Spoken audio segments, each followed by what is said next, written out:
of breaking news coming in. Let's quickly flash those details on our screens.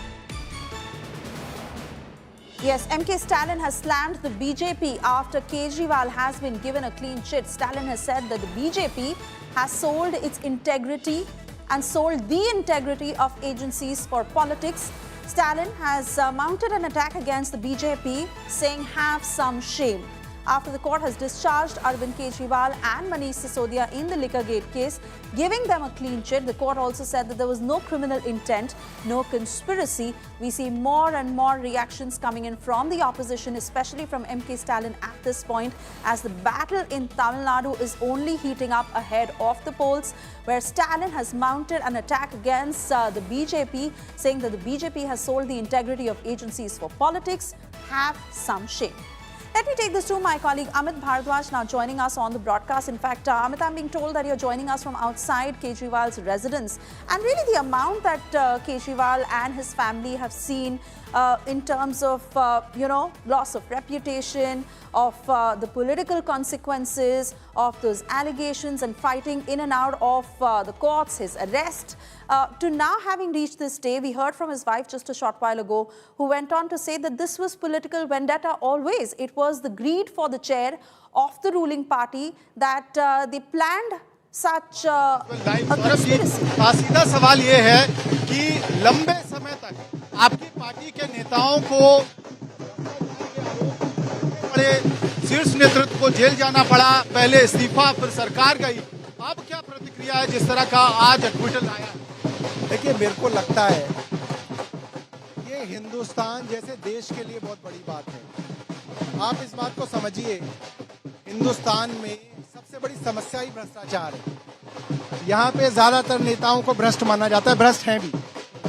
ज्यादातर अफसर चाहे वो IAS हो, चाहे वो आईपीएस हो, चाहे वो एसएचओ हो, वो भ्रष्ट हैं।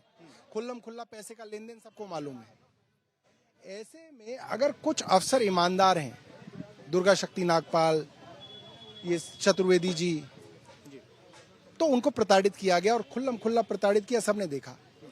अगर एक हाई कोर्ट के जज हैं मुरलीधर, उन्होंने एक फैसला दे दिया, ईमानदार आदमी है, रातों रात उनको ट्रांसफर करके भगा दिया गया। अरविंद केजरीवाल थे, आईआरएस थे, आईआईटीएन थे, नौकरी छोड़ के सेवा में लगे, 10 साल रहे, उनको भी भ्रष्टाचारी होने का स्टैंप लगाया गया, 6 महीने जेल में रखा गया, डायबिटीज तक की दवाई रोकी गई, बेइज्जत किया गया समाज में। आप सोचिए, उनकी 2 बच्चे हैं, एक बेटी बेटा, दोनों आईआईटीएन हैं। क्या इज्जत छोड़ी आपने उनकी समाज में? लोग तंज कसते होंगे, लोग मजाक उड़ाते होंगे, लोग ह्यूमिलेट करते होंगे, समाज वाले, रिश्तेदार, सब कुछ किया आपने उस आदमी को जो ईमानदार रहा। पूरे देश में आपने क्या मैसेज दिया? क्या फायदा है ईमानदार होने का? लूटो, खूब लूटो, और लूटोगे तो कोई सीबीआई का मुकदमा होगा तो लूटा हुआ थोड़ा उनको दे दो, मामला खत्म हो जाएगा। आप इस देश की सोशल फैब्रिक को डिस्ट्रॉय कर रहे हो, आप इस देश की जड़ों में कैंसर बो रहे हो, और ये काम केंद्र सरकार ने किया। और ये सीबीआई, ईडी, शिकायतकर्ता, सब कुछ तो इनके हैं। आप एक शिकायत करा दो अपनी आदमी से, अपनी सीबीआई केस रजिस्टर कर देगी, वो तो हो ही जाता है। फिर उसके बाद आप पीएमएलए के अंदर जो है ईडी को ले आओ कि साहब भ्रष्टाचार हुआ होगा तो मनी लॉन्ड्रिंग भी हुआ होगा, हुआ होगा पे चलता है सब कुछ, तो हुआ होगा पे आप अरेस्ट कर लोगे। कोर्ट कहेगा सबूत, आप कहोगे जी जांच हो रही है, कोर्ट कहेगा सबूत, आप कहोगे जांच हो रही है। 2-2 साल आप डिप्टी सीएम को जेल में रख के कहोगे कि साहब जांच हो रही है।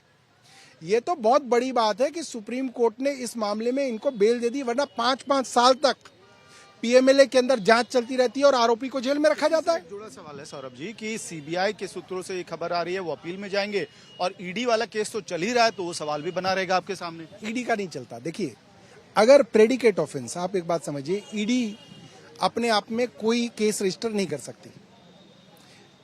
सीबीआई, एसीबी, इनकम टैक्स का कोई केस रजिस्टर होता है, उसके बेसिस पे पिक एंड चूज करके पॉलिटिकली सेंसिटिव केसों के अंदर ईडी जो है पीएमएलए का केस रजिस्टर करती है। ये भी चोर हैं बहुत बड़े। अब उसके अंदर क्या है, क्योंकि सीबीआई के अंदर अगर आप अरेस्ट करोगे तो आपकी 30 दिन के अंदर बेल हो जाएगी, क्योंकि सबूत नहीं है। पीएमएलए के अंदर अगर ईडी अरेस्ट करेगी तो आप 2-2 साल तक जेल में रख सकते हो, ये कह के कि साहब हम जांच कर रहे हैं। तो इसीलिए पीएमएलए को ला के केस किया जाता है। मगर जब सीबीआई का केस ही डिस्चार्ज हो गया, गिर गया केस, तो तो पीएमएलए चलेगा ही नहीं। अधिकारियों के खिलाफ आप कैसी कार्रवाई की मांग कर रहे हैं? देखिए, हम तो चाहें जब कभी सरकार में आएंगे तो कानून बनाएंगे। ऐसे अफसर जो ईमानदार लोगों के ऊपर झूठे मुकदमे दर्ज करके उनको जेल में डालते, उनको इंडिया गेट पर फांसी दी जानी चाहिए, इंडिया गेट पर लटकाना चाहिए उन लोगों को, क्योंकि वो लोग इस देश के सोशल फैब्रिक को खराब कर रहे हैं। वो लोग इस देश के अंदर किसी आदमी को ईमानदार रहने के लिए माहौल खत्म कर रहे हैं। आखिरी सवाल आपसे है, विपक्षी नेता सारे आपके साथ इस वक्त खड़े दिख रहे हैं। एमके स्टालिन ने भी केंद्र सरकार और बीजेपी पर निशाना साधा है इस अक्विटल को लेकर। सब लोग परेशान हैं। आप सोचिए, हर विपक्षी दल के नेता के ऊपर इसी तरीके से झूठे मुकदमे कराए जा रहे हैं। झूठे मुकदमे दर्ज करके उनको अरेस्ट का डर दिखाया जाता है। पूरी की पूरी पार्टियां तोड़ दी जाती हैं। आपने एनसीपी तोड़ दी, आपने शिवसेना तोड़ दी, आपने आम आदमी पार्टी तोड़ने की कोशिश की, तो ये तो सबके साथ है। So that was Saurabh Bhardwaj, and the celebrations outside Arvind Kejriwal's residence has begun.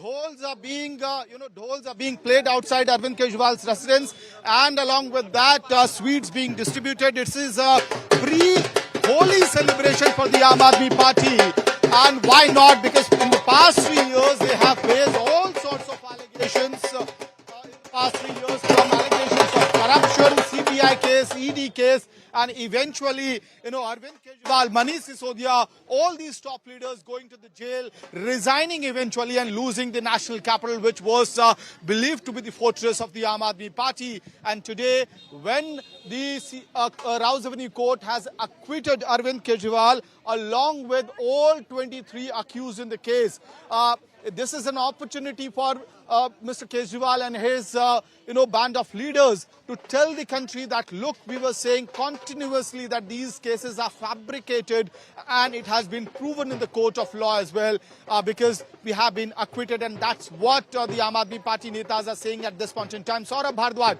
in fact, going ahead and making a controversial statement as well, seeking, punishment for the officials of the Central Bureau of Investigation who were involved in the investigation of this particular case.